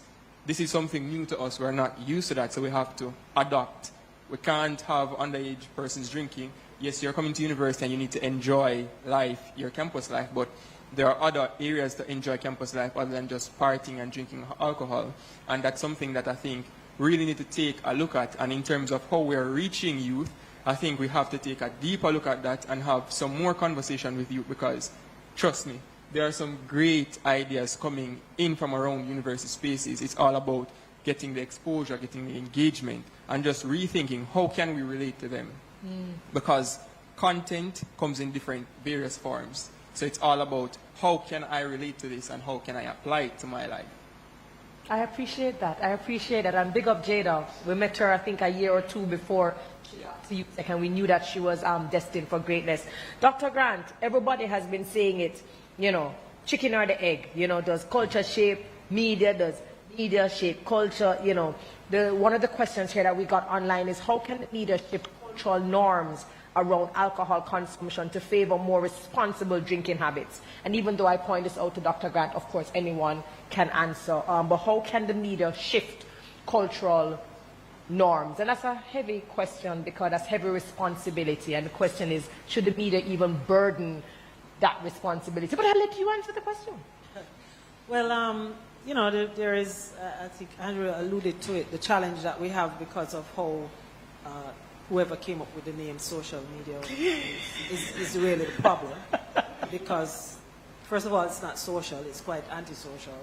And it's just a platform. It is not media as we understood it before, but, the marketing has happened and we're stuck with it. And so that's very important. When we say, can media help? And we think that it means television, radio, and then this thing they call social media, this thing they call internet, it don't really work like that. So back in the day when I was studying journalism, there was a book called Power Without Responsibility, right? So one of the key purposes of media in its traditional form, as we like to say, is that it's not just out there with a microphone talking to a lot of people and everybody can hear so they respond. No.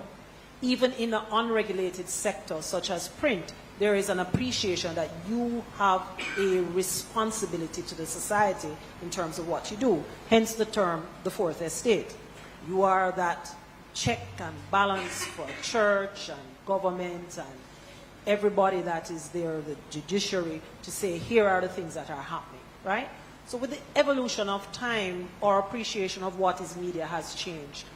And there are some parts of it that if you're calling on that part to help this problem, it's not going to happen. It's not going to happen. However, within the context of media where you have trusted brands, because again, it's all a part of the same industry that we're in. Media brands that are trusted, media brands that are respected in the space, influencers that are trusted, influencers that are respected yourself, have that kind of opportunity to impact this kind of messaging, right? We have a number of very strong entertainment products on our platform. Red Stripe is actually a sponsor of ER, Entertainment Report, and very, very deliberate and specific about how we manage our reporting around this issue. There's a lot of time that is given to this issue that is appreciating that it's a part of a conversation that we need to continue to have. I don't know how, and I don't know if Red Stripe is measuring. It's not, this Drink Responsible campaign is not a today campaign. It's been going on for a long time. And I watch my son, who would have been very young when this campaign started, now at an age where he's going out, and he talks about the fact that he's not drinking, so he's going to be the one that's driving. I believe this is a campaign that has had a massive impact. It is changing behavior. It is changing how people are, but it's not something that has an end date. We will have to constantly be reinforcing it, talking about it, because there is always a new generation of people that come up and need to understand the dangers of binge drinking, the dangers of drinking and driving, the dangers of giving alcohol to somebody who's pregnant. And I say that importantly because oftentimes the pregnant person is more impacted by people who give them the drink than them just taking it up for themselves. The other thing that I think I want to bring on board here as we talk about impact, my friend here from UTEC, and we'll add in UA and the other universities, who are really a very, very, very small percentage of that age group. And what constantly bothers me about these campaigns is that there is a much larger group of people between the age of 18 to 30, that segment, that we're not talking to them, right? And we have to give some thought to that, because to the extent that they feel excluded, and feeling excluded is not necessarily deliberate, they're just excluded, they're not here. You know, are not reaching a group of people that are probably more inclined to make the wrong decisions and to not understand this campaign. I think we have to be very deliberate about that, and if there is a way that we're able to partner around that specific group of people, I mean, we have to do it together. I appreciate that. Now, because of the time constraint, what I'm going to ask is, for each person, I'm going to move down from Andrew, I'm going to stop at Rick. As persons are tuning in online and in person, looking at the roles that media has to do with just consumption, what would you like your last words to be, whether it is something you want to reinforce or something that you think we need to start doing? I think that, I mean, we all have heard it before, right? With great power comes great responsibility. There we go.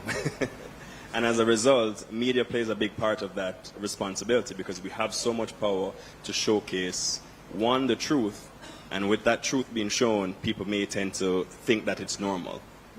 And so I think media has a responsibility to show both sides of the same coin. We should be the ones to show this is what happens when you don't drink in moderation. This is what happens when you do drink in moderation. And I feel like we don't show enough of this is what happens when you do drink in moderation. I think people don't have a concept, or especially for the younger audience, they think that in order to have a good time, it means you have to drink. You must drink to have a good time. Where I have myself, I don't drink as much, and my friends all drink in moderation. and we still have a good time. We still enjoy life. Life is for living, and we're still living it, despite the one drink that we had for the night. And I think it's media's responsibility to showcase the truth. And the truth is, alcohol is good in moderation, and you can have a good time without it. So, invite me to your next friend gathering so I can enjoy myself as well. Will do. Tishan, anything to reinforce, anything to leave us with? Yeah, just generally, media can't do it alone. So it's a heavy burden that's being placed on media and even the brands, because if you reflect on the advertising, we can't say it, whether it's because of the guardrails that are put up that Claire discussed or the social conscience of the brand. We're not seeing these overt and extravagant ads and binging and all of that. It's actually just really modest recreational advertising that I have seen. Notwithstanding, it's going to get in front of some of the wrong people. And it doesn't come, and it's also being partnered with TV. You know, so we're talking about advertising now, but, you know, there's nothing to regulate what's on your favorite show or what you go to watch at the movies. And they have a particular message that has no guardrails and is assumed that you're going to only the people who are rated adults 18 and over, and that's not the only people who are consuming it. So there's all of this happening, and you have to just look at the 360 of it, and just, if you know better, do better, and don't stay in your own lane, like fast with people. So if you see the wrong thing happening, say something. There's an appropriate way to say something, because especially if it's not someone that's very familiar to you.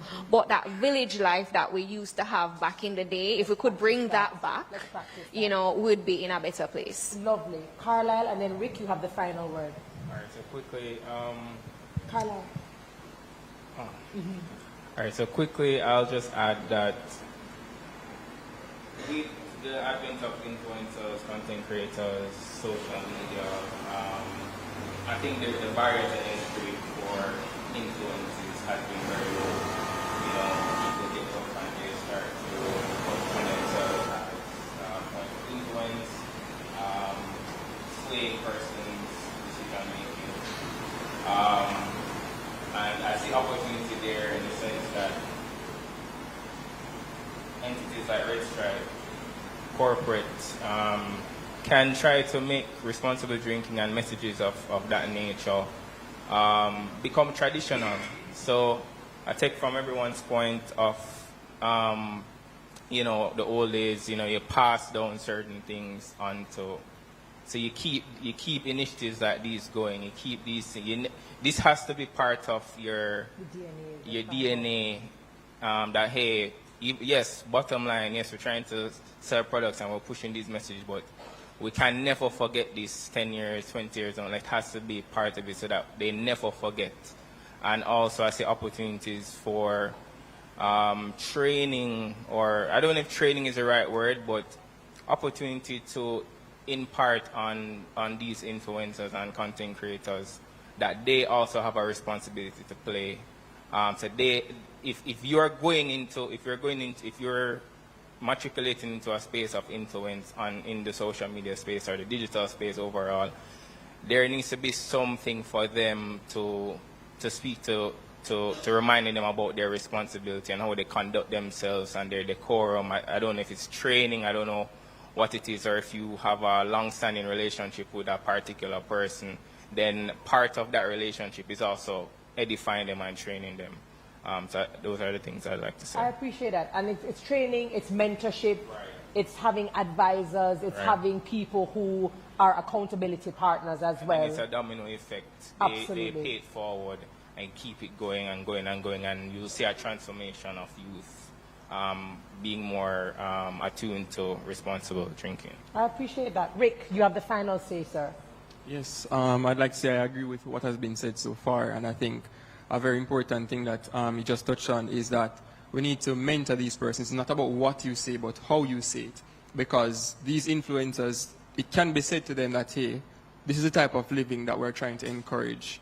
And it is something that they will consider. It's just who is saying it to them and how it's said to them, because they don't want to come off as that you trying to be controlling of the industry, etc., or saying you're gatekeeping, but rather just to promote healthy lifestyle and responsible living. So I think that's an avenue that we can explore, also having more informal settings, because really and truly the persons who are participating in unresponsible drinking, they are not gathered in these forums. And it was said on the last series that I watched, those aren't the persons that are here. The persons that we need to go into the bars, we need to go into the communities and engage these persons, as well as even come into the university spaces, training these persons on responsible living, responsible drinking. Is very important that we adhere to that and we practice what we preach. We don't just have it as at the bottom of the flyer, 18 or older must to drink. We have to enforce it, and there must be some tighter measures put in place in terms of adhering to the regulations, so persons are aware of what is happening and what we are about. What are you pursuing? Well, I recently did my degree in electrical and computer engineering, and I'm currently doing a master's now in MBA right now. My God, quite impressive. Ladies and gentlemen, kindly put your hands together for our panelists, representing different agencies, different groups, different entities, different, just everything. It's a lovely cross-section of persons, but we're getting the opportunity to hear what other people think about the space. And again, what I am hearing from everyone is that we all have a responsibility, yes, for ourselves, but we have a responsibility to other people. So we're almost out of time, and I need a few minutes to make a major announcement. So we're going to take a quick break, and then we will come back. So this is just a quick reminder from the Drink and Live Responsibly campaign.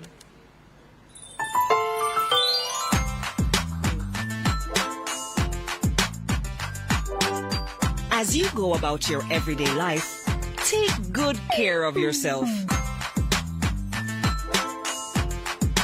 Remember to balance things.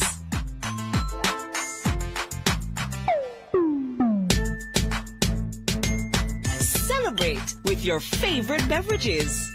And enjoy a healthy, balanced meal as well.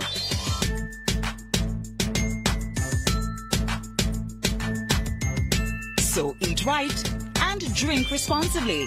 They go great together.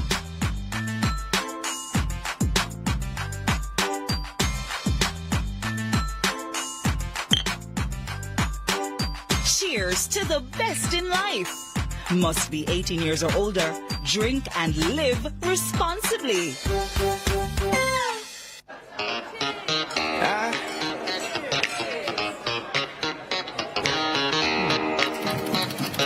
Very superstitious. Writings on the wall. When you believe it, but you don't understand that superstition ain't the way.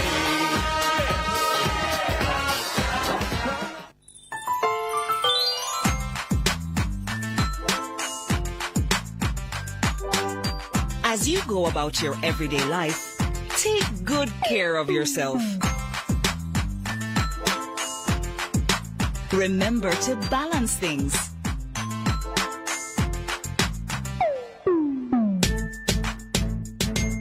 Celebrate with your favorite beverages. And enjoy a healthy, balanced meal as well.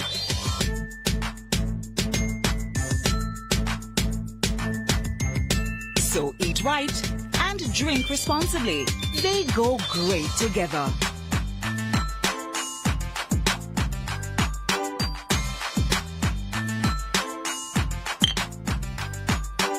Cheers to the best in life. Must be 18 years or older. Drink and live responsibly.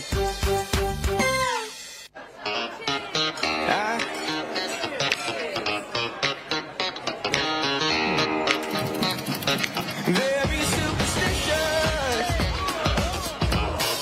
Writings on the wall. When you believe it, but you don't understand that superstition ain't the way.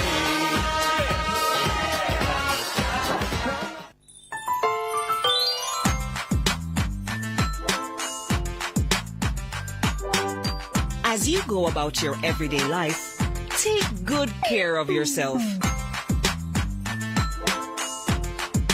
Remember to balance things.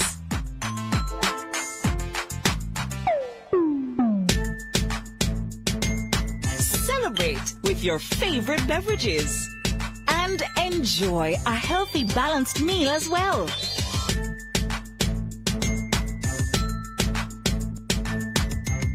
So eat right and drink responsibly. They go great together.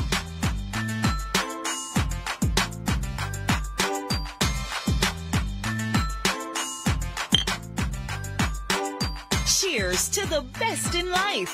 Must be 18 years or older. Drink and live.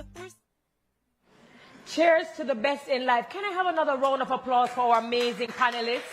It's been a great town hall. And so now I invite Diane Ashton-Smith, Head of Corporate Affairs, to make the announcement before she hands over the dress that she has on. Please make her welcome. I actually feel extremely honored that Terry would want to wear my dress.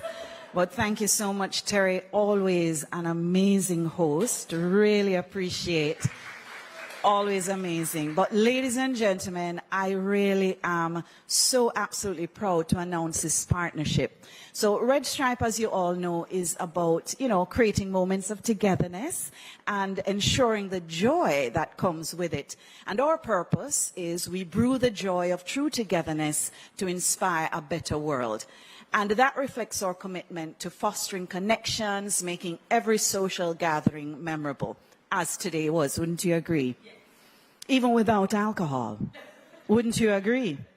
You need to respond, It's a yay, right?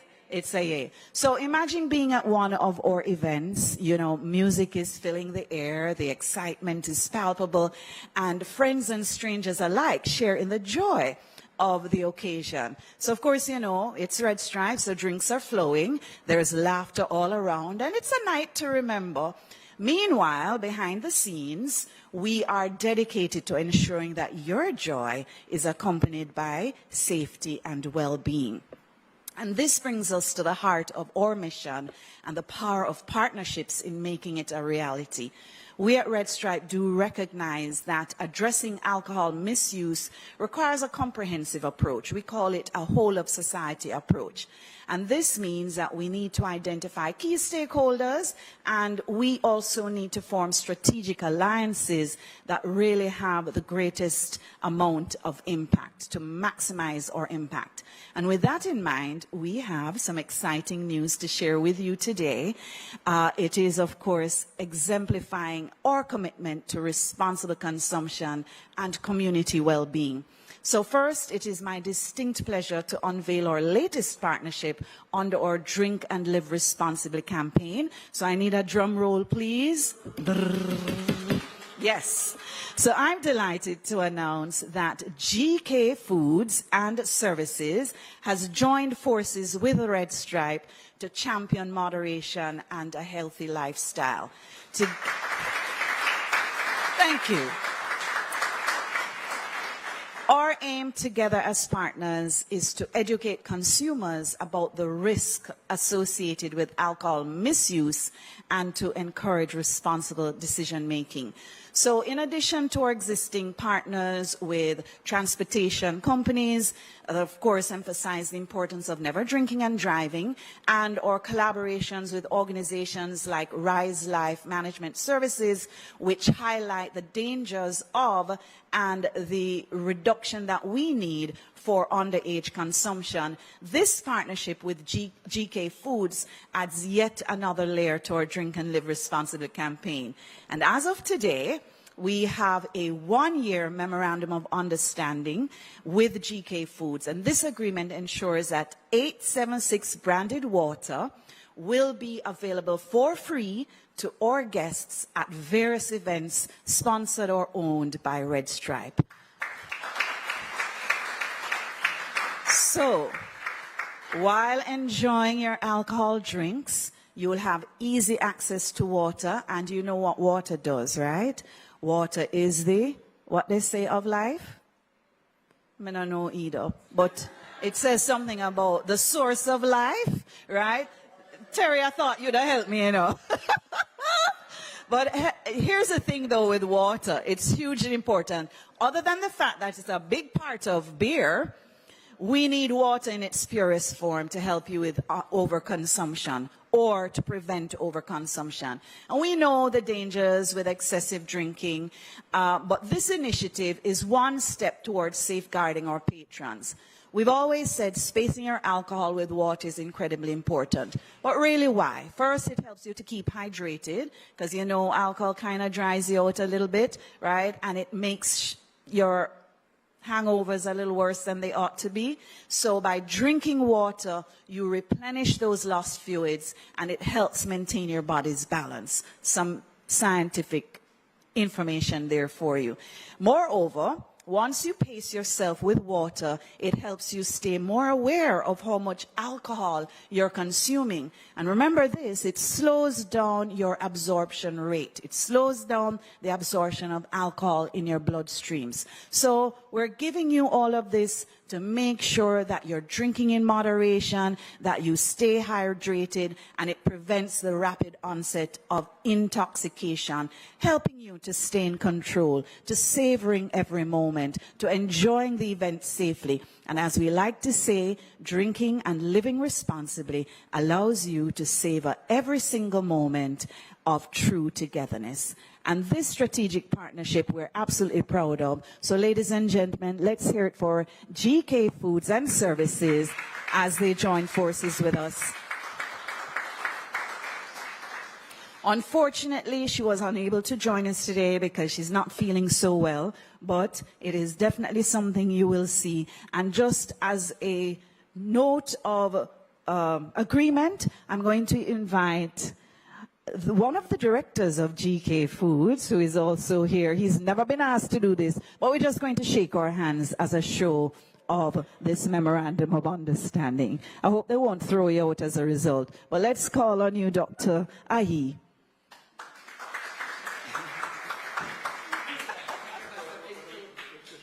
Please shake hands. It's a gentleman's handshake. Daph, could you join us as well, please? All right, ladies and gentlemen, another round of applause. I know. So you can tell them we wrote you. Absolutely, that's a good one. All right, awesome. Thank you so much. And so, ladies and gentlemen, I would now like to move on to another announcement. And this time, it is about the dance challenge that we had created. So, our other announcement that we'd like to make is that you would have heard Daph mention the Low, Slow, No campaign that we launched globally. And we wanted to land the message locally in a fun and engaging way. After all, we are the coolest beer company in the world. So back in March, when we introduced our initiative to our Red Stripe employees, we decided to add a fun twist to by creating a dance routine to a song we commissioned with iWater. Everybody knows iWater? iWater. So we wanted to make moderation cool and engaging. So we got a really great reception, positive reception to it. And we thought what better way to, launch it to a broader audience through our social media channels. And we invited our consumers to create their own dance moves to demonstrate that moderation can actually be cool. So on June 3, we launched the Low, Slow, No Dance Challenge on Instagram, and we ran it for 2 weeks. And during this period, this eight entries met all the criteria for the video submissions. And the challenge generated a lot of excitement. We had over 235,000 impressions and nearly 10,200 engagements. So today we have invited the top 3 participants to announce our winner, who will walk away with 100,000 Jamaican dollars. The second place winner will receive $60,000, and the third place winner will receive $25,000 plus some cool Heineken POS items. So the top 3 were chosen based on the most likes and a final review by a Red Stripe panel. So let's take a look at our top 3 videos, ladies and gentlemen, to the screens. Low, slow, no. Low, slow, no. How we go? Man, come on, baby, to the other way. Don't drink and drive, how we go? If you're not 18, just to the other way. Hey, watch ya, hey, look ya, how we go? Low, slow, no, don't drink alcohol if you're pregnant. Slow down your alcohol intake in a big man. Choose a lower strength drink in a instant. Heineken, red stripe beer, live long. Low, slow, no, don't drink alcohol if you're pregnant. Bad. I'm also encourage people to drink. Post a video of the Low, Slow, No dance challenge and tag Red Stripe Corporate for a chance to win 100,000 JMD. Low, slow, no. Low, slow, no. How we go? Man, come on, baby, to the other way. Don't drink and drive, how we go? If you're not 18, just to the other way. Hey, watch ya, hey, look ya, how we go? Low, slow, no, don't drink alcohol if you're pregnant. Slow down your alcohol intake in a big man. Choose a lower strength drink in a instant. Heineken, red stripe beer, live long. Low, slow, no, don't drink alcohol if you're pregnant. Bad. I'm also encourage people to drink. Low, slow, no. Post a video of the Low, Slow, No dance challenge and tag Red Stripe Corporate for a chance to win 100,000 JMD. Low, slow, no. Low, slow, no. How we go? Man, come on, baby, to the other way. Don't drink and drive, how we go? If you're not 18, just to the other way. Hey, watch ya, hey, look ya, how we go? Low, slow, no, don't drink alcohol if you're pregnant. Slow down your alcohol intake in a big man. Choose a lower strength drink in a instant. Heineken, red stripe beer, live long. Low, slow, no, don't drink alcohol if you're pregnant. Bad. I'm also encourage people to drink. Low, slow, no. Yeah, bad, right?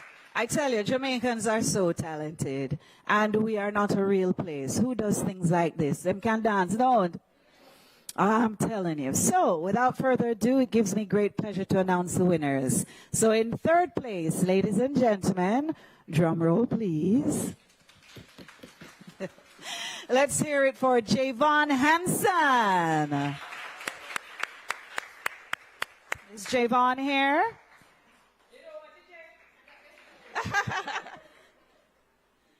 Daff, may I ask you to do the honors, please? Come on, baby, to the other way. Don't drink and drive, how we go? If you're not 18, just to the other way.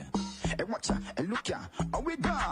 Low, slow, no, don't drink alcohol if you're pregnant. Slow down your alcohol intake in a big man. Choose a lower strength drink in a instant. Heineken, red stripe beer, live long. Low, slow, no, don't drink alcohol if you're pregnant. Bad. I'm also encourage people to drink. All right, wonderful, Javon. Really enjoyed your dance moves. And now, because there are only three, I have to announce the winner, right? So, the winner in our Low, Slow, No Dance Challenge is... Come on, guys, drum roll, please. Is David Mitchell and Amelia King. Of course, this means our second place winners are Askia and Emil. So I'm going to invite our second place winners, Askia and Emil, to come forward as we present to you your second place prize. Post a video of the Low, Slow, No dance challenge and tag Red Stripe Corporate for a chance to win 100,000 JMD. Low, slow, no. Low, slow, no. How we go? Man, come on, baby, to the other way. Don't drink and drive, how we go? If you're not 18, just to the other way. Hey, watch ya, hey, look ya, how we go? Low, slow, no, don't drink alcohol if you're pregnant. Slow down your And of course, our winners, ladies and gentlemen, David Mitchell and Amelia King. video of the Low, Slow, No dance challenge and tag Red Stripe Corporate for a chance to win 100,000 JMD. Low, slow, no. Low, slow, no. How we go? Man, come on, baby, to the other way. Don't drink and drive, how we go? If you're not 18, just to the other way. Hey, watch ya, hey, look ya, how we go? Low, slow, no, don't drink alcohol if you're pregnant. Slow down your alcohol intake in a big man. Choose a lower strength drink in a instant. I'm making red stripe beer, live long. Low, slow, no, don't drink alcohol if you're pregnant. Bad. Post a video of the Low, Slow, No dance challenge and tag Red Stripe Corporate for a chance to win 100,000 JMD. Low, slow, no. Low, slow, no. How we go? Man, come on, baby, to the other way. Don't drink and drive, how we go? If you're not 18, just to the other way. Hey, watch ya, hey, look ya, how we go? Low, slow, no, don't drink alcohol if you're pregnant. Slow down your alcohol intake in a big man. Choose a lower strength drink in a instant. I'm making red stripe beer, live long. Low, slow, no, don't drink alcohol if you're pregnant. Bad. I'm also to encourage people to drink. Low, slow, no. I think we can do a much better job than that. Can I tell you? One thing about Jamaican people is that we stay ready. I mean, to be able just to tell somebody to do something and they're just like, yeah, what? Say what? No, because I'm old, I'm going to go learn all those new dances so that I can participate in whatever next challenge Red Stripe comes up with. Congratulations to all the entries, all the persons who really took the time to put together their dance moves. Congratulations to our top 3. Job well done. My asthma just could never. Thank you to all our panelists, to Dr. Claire Grant. Thank you for being here. To Tishan Lee, to Carlisle, to Rick Darby, as well as Andrew Brown. Thank you so very much for being here. For those of you who stuck and stayed with us, you're watching online, thank you for being with us. Thank you for now becoming change agents and for going and spreading the good word. Thank you to our keynote speaker, Senator Apka Fitzhenley, communication consultant and award-winning former media practitioner, to the executive director of the, well, not the executive director, but the VP of the private sector organization of Jamaica, Dr. Paris Leao Ayi, and our very gracious host, Daphne Tilburg, Red Stripe's managing director. Thank you for being such a wonderful, wonderful host. So to all the stakeholders, the invited guests, the members of the media, all, it is not just about what happens today, it is what we do with the information after that. Big up to all of you. Thank you for watching. This has been Responsibility Now. What are the 3 words? Low, slow, and no. Stay tuned to our social media channels for updates, and I'm on learning the moves. I am Terry Carelli. It was a pleasure serving you as host. Take care. Come on, baby, to the other way. Don't drink and drive, how we go? If you're not 18, just to the other way. Hey, watch ya, hey, look ya, how we go? Low, slow, no, don't drink alcohol if you're pregnant. Slow down your alcohol intake in a big man. Choose a lower strength drink in a instant. I'm making red stripe beer, live long. Low, slow, no, don't drink alcohol if you're pregnant. Bad. I'm also to encourage people to drink. Low, slow, no.